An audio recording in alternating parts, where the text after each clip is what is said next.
Greetings, my beloved Black people.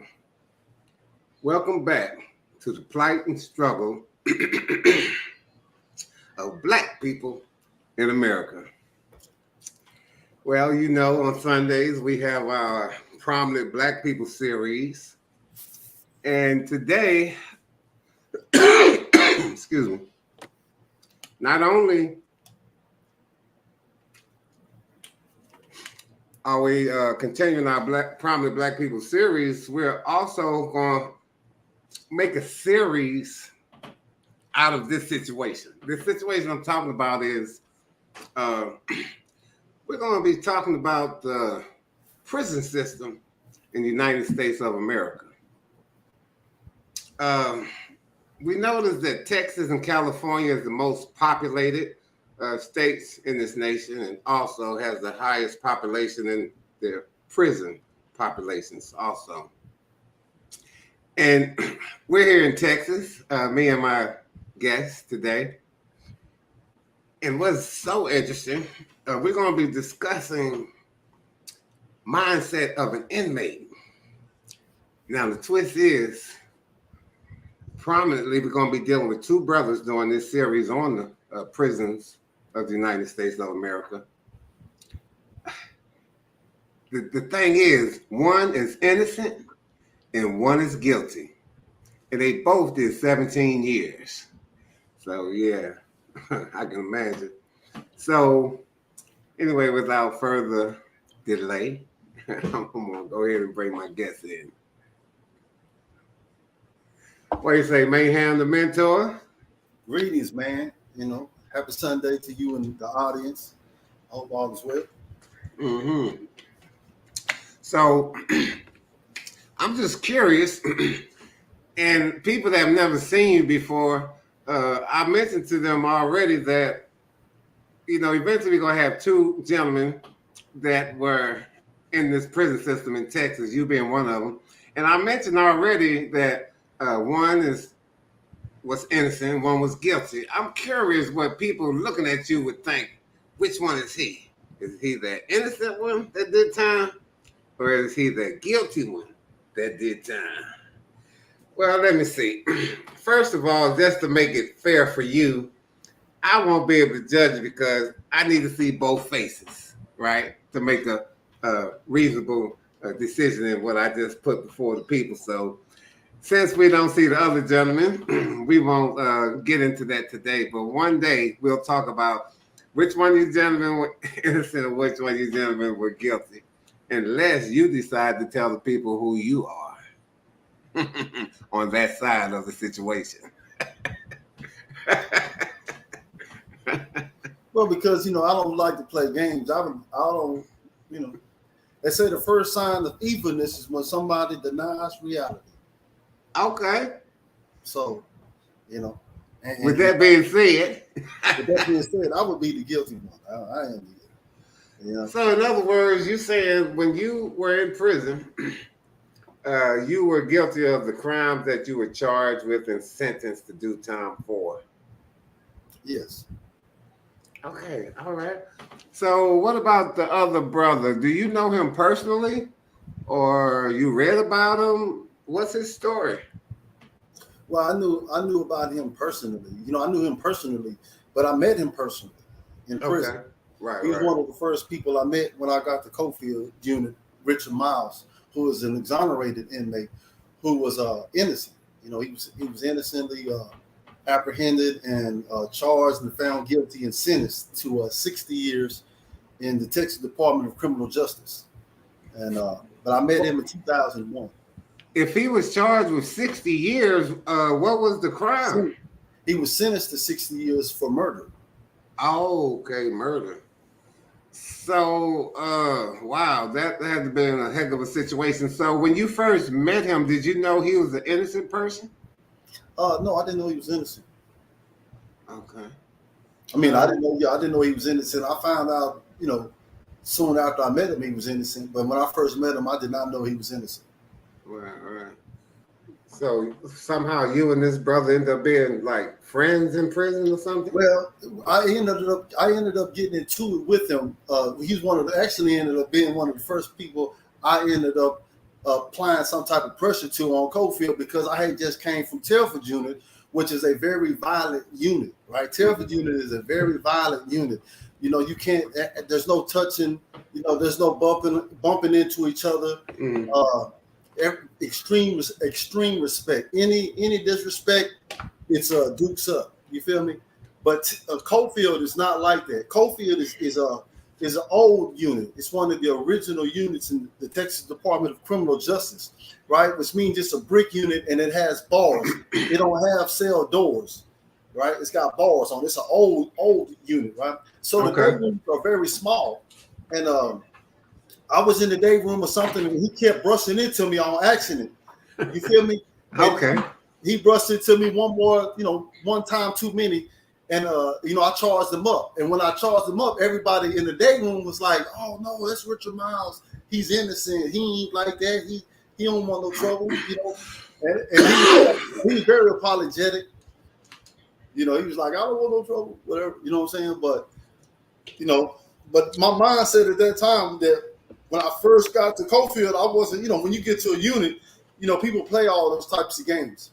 Right. Play brand new. I don't know what whatever. Right? I wasn't that type of inmate. Mm.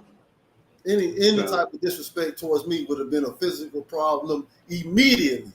Or even your perception of disrespect, as in Brother Miles' case. Yeah. Right? Yeah. This him brushing up against me. Accidentally, you even mentioned that yourself, and you say he accidentally brushed into me again. Accidentally. And you knew it was accidental, and you still. I didn't know it was that. I didn't know. I took it like you. Accidental. I thought it was intentional. Okay. Well, that's a big I thought it was intentional because I thought he might have been one of these inmates. Because you do have inmates in TDC who will do things like this.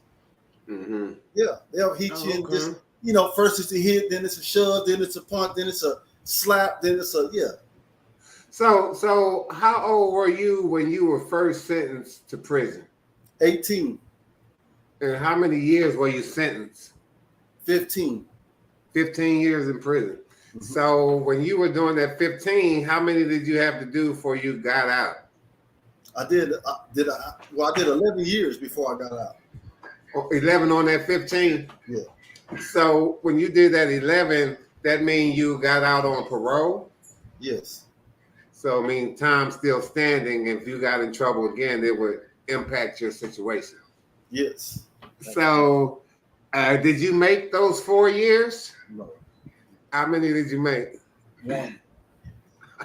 1 year. 1 year. And you were sentenced back to prison on a new charge or just the old charge? New charges. So how many years did they sentence you to that second time? 8 years. Did you do the entire 8? I did 6 out of the 8. Okay. So that means when you got out that time, you were also on parole for 2 years, and then you made that time, and now you've been totally free from the penal justice system in Texas. Absolutely. Yes. For how long? Now. I got out in 2014. Okay. I discharged my parole in 2016. Okay. It's been 6 years since I've been completely off, almost 7 years since I've been completely off paper. And it's been almost 9 years since I've been out of prison. Okay, so let me ask you this. What happened to inspire you to start writing books? Well, I was inspired to start writing books because, we don't have enough information about our history. And I was dealing with one of the kids I was mentoring, and he was telling me about Black Wall Street, and he wasn't familiar with all the other massacres that had happened in this country. So I said, well, we need that. Somebody should have already wrote a book about, put all these massacres or highlighted these massacres. So I just created the book and put that book together. And then I thought to myself, man, I just need to do, nobody has really, created a series of books, not too much, but not too little, with just enough information of our Black history that would give somebody a good understanding of what we've been through, what our value is, and what we can do together. You feel me? And you're talking about primarily our Black history in these United States of America.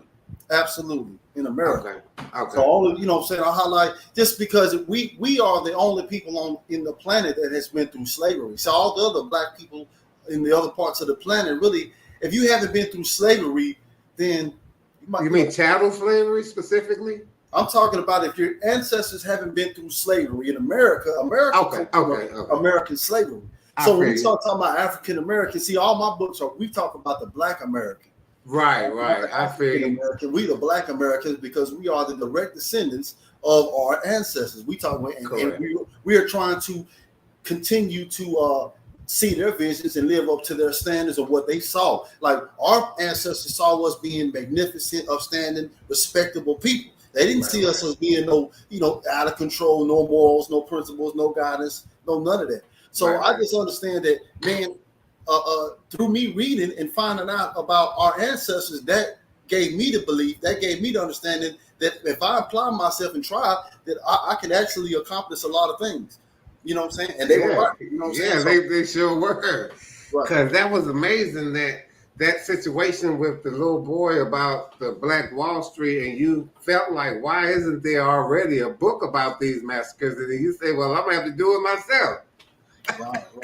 I should have already written the book. So I created that book because it should have been already created. Because I thought, I can't have that. It can't be my only book. You feel me? So I said, well, let me make a series of books. So I said, well, what do we need to, if we wanted to talk about all the stuff, all the knowledge I had, right? Because me being incarcerated, that got me the time to learn self and then learn culture, then learn history, then learn world history, right? And each one of them are more impactful, more, certain layers and layers and layers of information. So I said, go ahead. I was just going to say, you speaking of learning, if I'm not mistaken, you said you entered prison at 18, and at that time you could not read. Right. Okay. And you said even before that point, all of your educational schooling, you were considered special education. Right. And then you taught yourself how to read in prison at 22.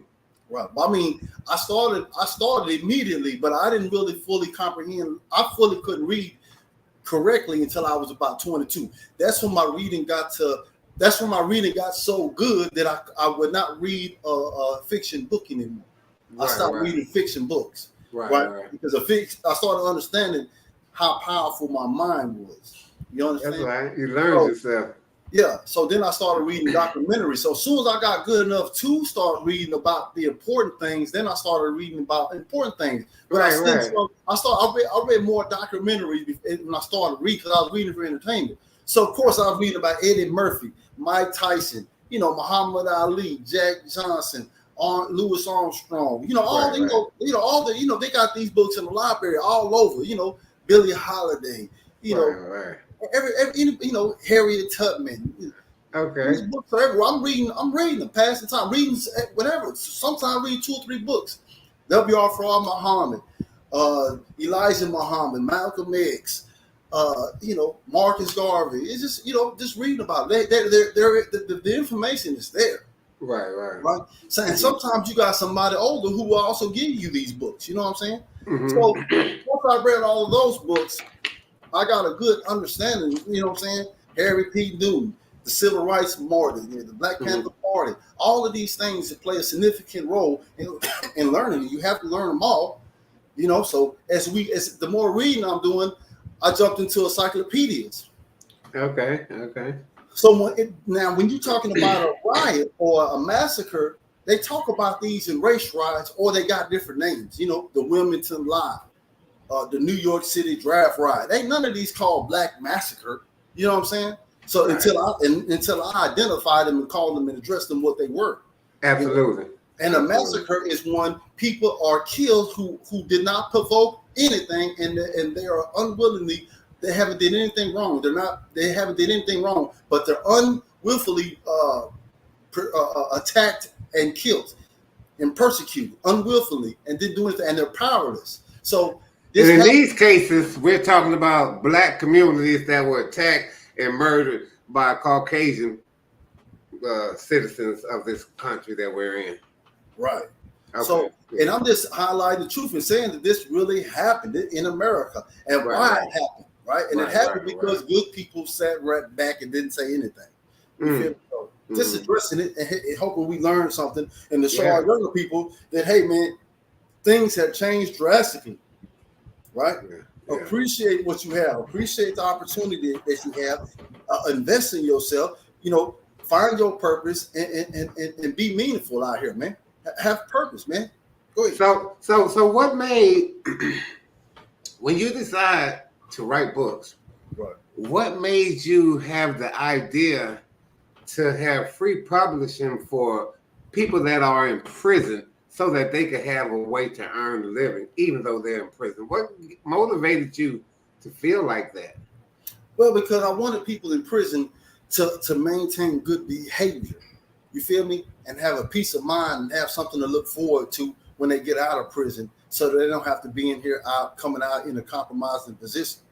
So I know it's a lot of people right now that if I had, uh, you know, the opportunity to give them some proper instructions of how to utilize their time in prison, I can make sure that they are not only a model inmate, but they are also encouraging other people around them to do the same thing. Right, and that's be inspiring and be inspirational to somebody next to them, be motivating to somebody next to them.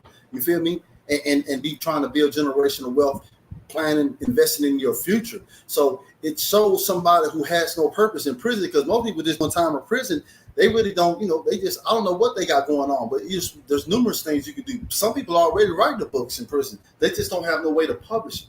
You know what I'm Right, saying? right. Those are So, people that you can help. right. So not only do we have a stewardship service, so we would be able to not only help them publish their books, but also help them manage their money and show them how their investment is, how to legitimize an LLC, and build a lot of stuff up for them while they're already incarcerated. So we have that type of service availability. We can also order things for them, such as flowers. My main goal is to get people in prison buying their mother's Bentleys. If I can get 20 inmates buying their mother a Bentley from inside of prison, that's the goal. I want to be able to take a picture with 20 mothers and a fancy car from their sons who actually took their time and made the right investment in themselves and became financially stable enough to buy their mother a vehicle while they're incarcerated through Mayhem the Mentor books. Mm-hmm. And I know that you have a passion and a goal to avoid and prevent as many young people from getting into the criminal justice system from the get-go. That's your goal and passion, to make sure that if it was up to you, no youth will be in these penal systems, but you want to That's my ultimate goal. That's my ultimate passion in life. Purpose in life is to make sure young people stay out of prison or stop mass incarceration of young kids. That's the main. You know what I'm saying? I put that before author, publisher, anything. Just right. a mentor. That's why I identify as a servant leader, because whatever I do, it's always in accordance to keep young people out of prison by being an example of how to be. So that's going to be great. So this is what I observed about you, have observed and been observing. I'm certain any youth of any class in our society would love to hear you talk and would feel and gain so much from your conversation, because your journey, portions of it affect so many. Like, let's take special education. It is a huge portion of our youth that are placed in special education for various reasons, right? Some just, obviously some unjust. So there will be people that it doesn't matter your economic status that are in that. So you coming from that would automatically have them identifiable to you. And then also that makes them identifiable to the potential and possibilities that they have because of what you have achieved. You Right. see, so I mean, you just fortunately at this point because you had to pay for it, but you're at a win-win situation in this point in your life, and that's a blessing that came out of a unfortunate circumstance or situation, perhaps. But who knows? Since you was thugging and cripping and all that so hard when you was out there in the world selling dope and all that, whatever you was doing, maybe those prison years were the years that kept you alive and not getting murdered. Who knows, right? If this your ultimate purpose, maybe your purpose is linked to the universe. Yeah, I realized I didn't. When I was 13, I didn't think I was gonna live past 18, and I went to prison at 18. So That's interesting. That's interesting because, like me, I didn't never think about what I wouldn't live to. But when I was in my teens, I asked God, just don't let me die in my 20s. I asked God that. I didn't know where it would land, but I asked that. And he I didn't let said, me make. I said I'll be lucky if I make it to 18. And that's when you went to prison. So maybe that saved your life, sir. or somebody else's life. Or both. And You know? probably the later. Yeah. So I'm just saying, either way, you have things in your life to be appreciative of and recognize you're blessed as being in the position that you're in, even though your past is what it is. But your present is much more important and much more linked to your future. And you can fulfill a lot of good things of helping others. And that's the part I like. I mean, like, take myself growing up. I grew up in North Philadelphia ghetto. And I never joined a gang. There were gangs around me. Even had a close friend that was victimized by a gang stab. And I thought the brother, I might have told you about James Canada. I just, until recently, I thought the brother was stabbed 2 times. We talked yesterday. He was stabbed 5 times. I'm like, oh, man. But anyway, he survived it. And then I never been in a gang, never been in the military. Made it to Dallas, Texas, here, worked, retired, don't have to work again. And I'm just thinking, that is such a blessing. And why am I being blessed that way? I think it's so that I could be a blessing to as many other people as possible. That's what I think the reason is. And I also think that's the reason that you still here too, because you got work, you got a mission, you got purpose, and you capable. You feel what I'm saying? Because we all have energy. It's either positive or negative energy. But your energy is strong, it's aggressive, it's positive to me. But I guess it just depends on who's doing the observing, right? But your energy, me and you, we've talked, we've dealt, we've even bumped heads, right? But we always bounce back within the same moment, pretty much, because steel sharpens steel, and men do what men do. And we're on a mission, and we got purpose. Right, true. That's what's really happening. So I appreciate your time, Brother Mayhem, and I'm looking forward to the next time, or whichever time it is, we can get Brother Richard Miles involved in. Wow, one day, and I told Brother Miles this too already. Well, I think you had it on three-way where you told me he was older than you, but he's only older than you by about 3 years, I think. And I said, wow, he looked a lot older than you. And you said, yeah, but he was in prison innocent. So y'all both got 17 years, but you were guilty doing 17 years, but this brother innocent doing 17 years. So I would suspect that would be a lot more strenuous on your mental, emotional, and physical, right? So, wow. And this incarceration system sadly does Black people so differently than all other people. Like a perfect example. Let me ask you this, maybe you can tell me. Why is it that if you have 4 white children, teenagers, okay, legally grown, 16, 18, whatever, 4 of them in a vehicle, they attack a Black person, 1 Caucasian child, get out, shoot them, they get back in, drive away. But then when they catch them and sort out all the information, in that situation, the one that shot them gets a murder charge. The other 3 do not. But why is it when that same situation, all the children Black, they all get charged with murder? How is it allowed that a system will show you that right in your face and nothing could be done about it? How is that? I mean, I don't have the answer. You know anything about how is that allowed when it's visibly seen right in our face? Well, great question. That happens because of white supremacy. Mm. Just like January the 6th. This happens because white people only recognizes those, they see that in the best light. If 4 white boys commit a murder, it's not all, white people have innocent intent, right? This is what we always talk about. Black people are always guilty. White people are always innocent. 4 white people go out there, commit a crime. One of them's guilty. The rest of them are innocent. So just like January the 6th, Trump has committed serious crimes.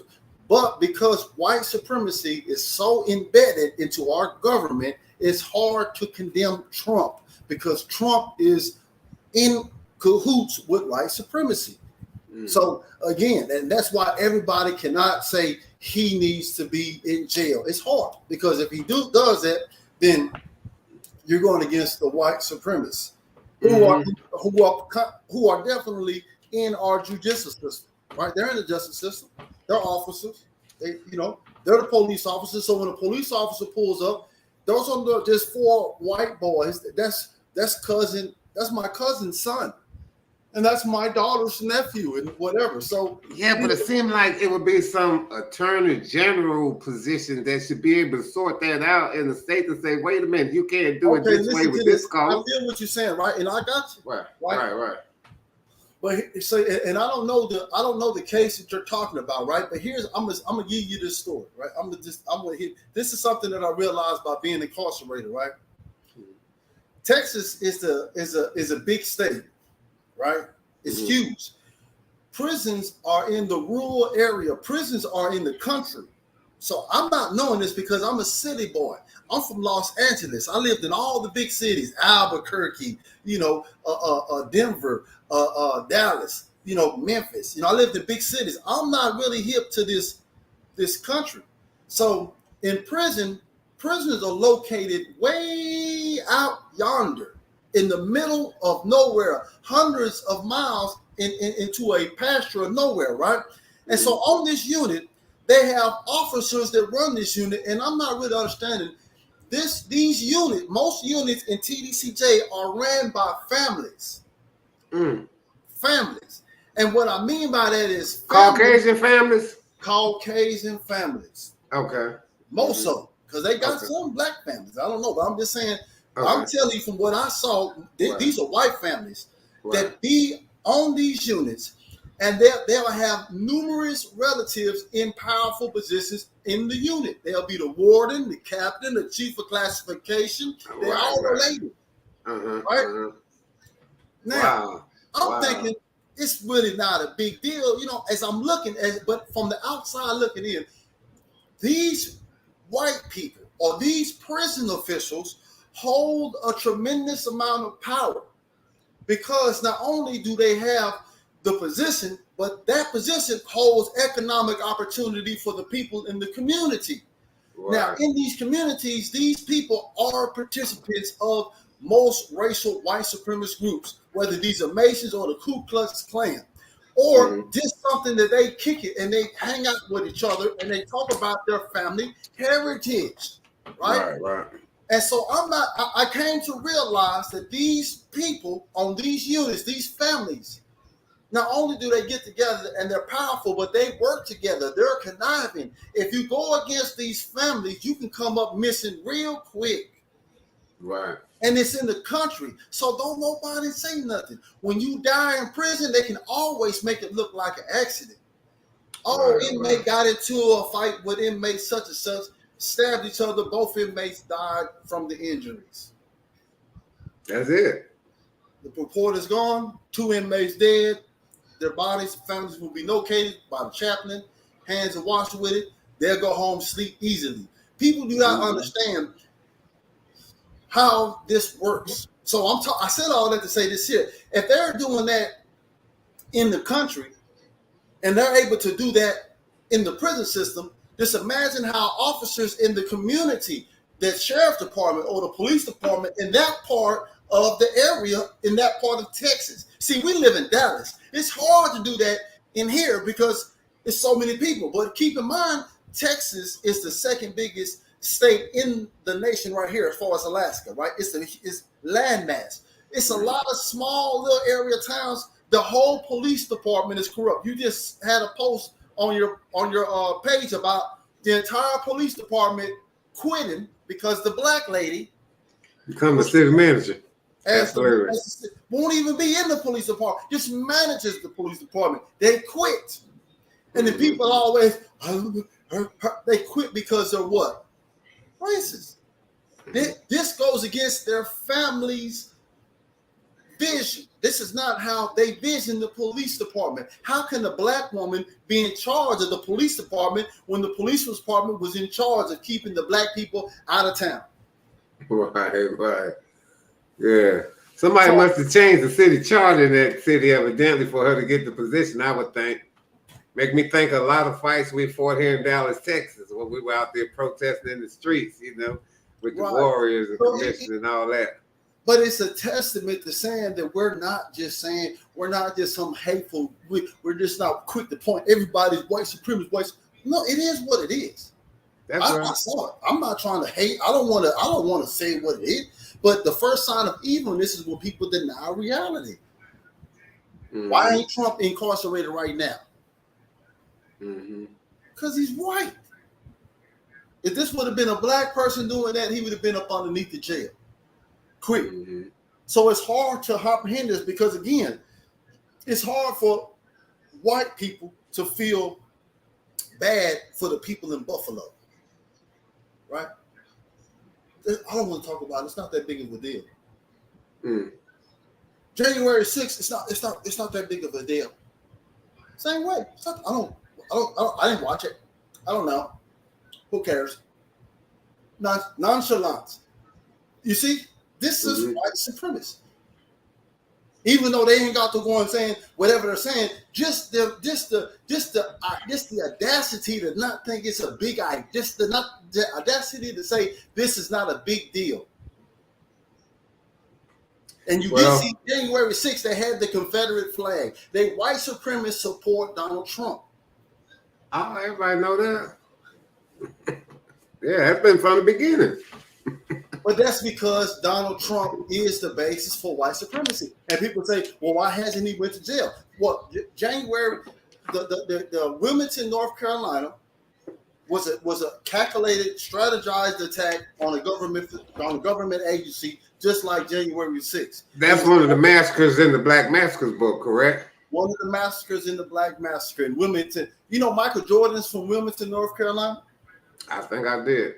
Yeah, Michael Jordan from Wilmington. But in Wilmington, North Carolina, see, that was a planned, premeditated attack. And it was all, and they got away with it because the people who created it continue to lie about it. Just like Trump. And I just so happen to have a copy right here with me.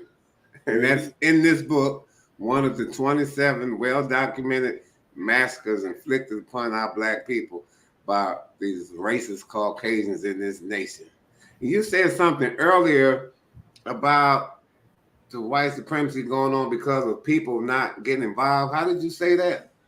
Well, I mean, because some people see it, and the white people who don't condemn it, they allow it to happen. They know what's going on. They just don't want to talk about it. So if they don't do something to stop it, that's condoning, is what you're saying. Yeah. You just saying you saying about it, you don't even want to talk about it. You can't, and you don't want to talk about it because if you talk about it, you got to condemn it, and you don't want to condemn it. So if you don't, because they condone it, so they keeping it real. But guess what though? This is the thing I know, and I'm glad about. The thing I know is stronger, bigger, more powerful than Caucasian supremacy is black unity. Black unity is stronger than any of that. So we just got to do our part. Black people collectively. And we're on our way to do that. And when we get at that threshold, which we are at the threshold, actually, when we cross that threshold, then we'll see what it do. But that's all we need. We are so blessed that our ancestors before us did so much work, sacrificing, suffering, dying, so that we can be here now where we are, because we are literally at the threshold of being self-sufficient, because we're to the point that we have all the resources that we need, be it finances, intelligence, capabilities of any kind. We're just not united. So we're at the threshold of self-sufficiency, because that's all we need, is that element of being united, and then we'll handle our business collectively. And that's where we are, and that's where we head. So thanks again, and get with brother Richard Miles. Hopefully we'll see y'all soon. You can tell me what day, what time y'all want to do these, and we'll do it on y'all time. You feel me? You stay strong, brother Mayhem. You don't know nothing about that, man. You don't know nothing about that, Mayhem.